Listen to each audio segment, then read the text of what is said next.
What's the hurry? You know, some people are so impatient, they can't even wait until they die before they stop living. You know, how many people are sitting there in a state of procrastination and not working for what they want and not striving for what they want? You know, there's a saying in Shawshank Redemption, an old movie that you've probably heard of and watched. I enjoy it myself. And it says, get busy living or get busy dying. And how accurate is that? Now, I'm not talking about the people that are happy with their life and the people that are satisfied with what they have and where they are at with their personal development and their situation. I'm talking about the people that are sitting there wishing for a better life. Why don't you turn that wishing into working and start working for a better life?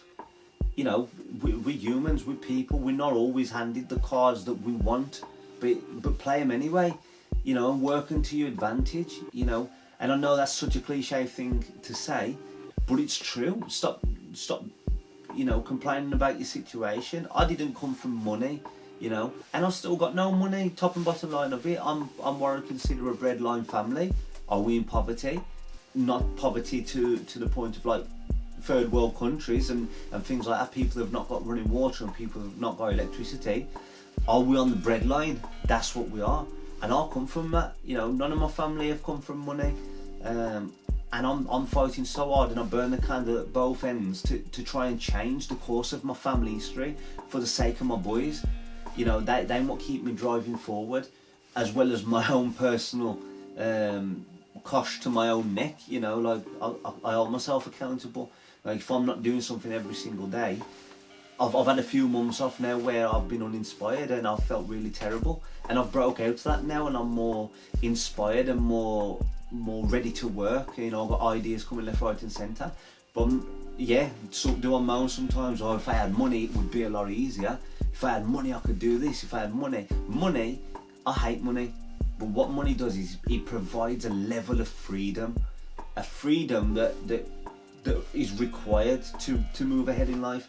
Like if I had plenty of money in the bank, I could spend 4 hours a day learning piano and another 4 hours a day learning this and learning that, you know, or 8 hours doing this. I could, because I had money behind me. I wouldn't have to worry about hustling the next meal, you know, earning the next loaf of bread, so my family don't have to feed on crumbs, you know. And money it's not a key to happiness.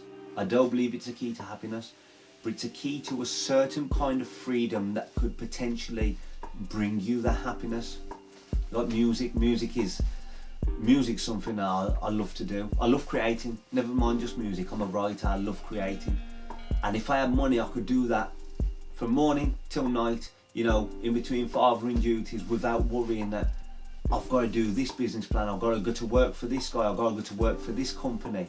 So yes, money is needed, but don't blame the lack of money on not progressing yourself, or you had a bad upbringing. You either use that as an excuse for staying where you are, or you use it as a reason for rising above that.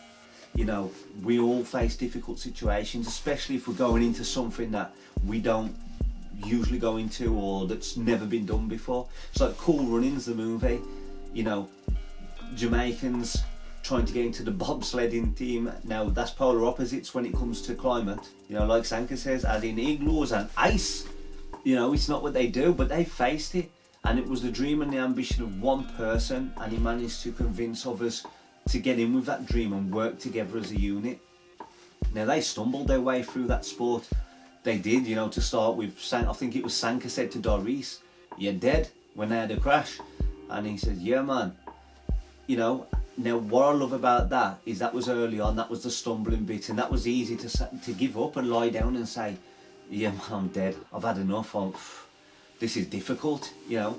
But if you clock later on in that film, in that movie, if you've ever seen it, if you've not, Cool Runnings, it's a classic. You know, they overturn in an important race. I don't know if it's the final, I can't really remember it, what it was. I think it was a final race, and they overturned the bobsled, and it was very dramatic. And I think it was Sanka turned around to Doris and shouted, "Doris, you're dead." And this time Doris turned around and says, "No, man, but I have to finish this race." And that's what they did. You know, they carried that bobsled across the finish line, knowing that their time was far in excess of what it was they needed to win the race. but it was more important for them to finish that race than it was to quit, because they'd overturned and they know they weren't going to win. They benefited. They had a personal victory of self-esteem and of confidence and of courage, and they had a build of character. And the other teams and that laughed at them at the end were, you know, they clapped them in admiration at the end of the day because they won. They continued and they carried it across the finish line. So I think it's important that you finish stuff as well. That's something I need to get into the habit of.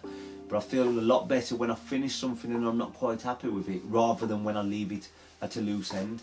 You know, so don't be scared to change your surroundings and people around you and situations and things like that. But also don't be against changing yourself. You know, after all, that's growth and that's development. And I've ranted on. It was just a rant. I looked in one of my books that I started writing, this I wrote last year. I'll go through a stage of writing speeches and that for motivational talks. And this rant that you see now, if you've made it this far in the video, is part of that. So welcome to my inspired moment, the version of me that's out there and that's energetic and that's like ready to burn the candle at both ends as such.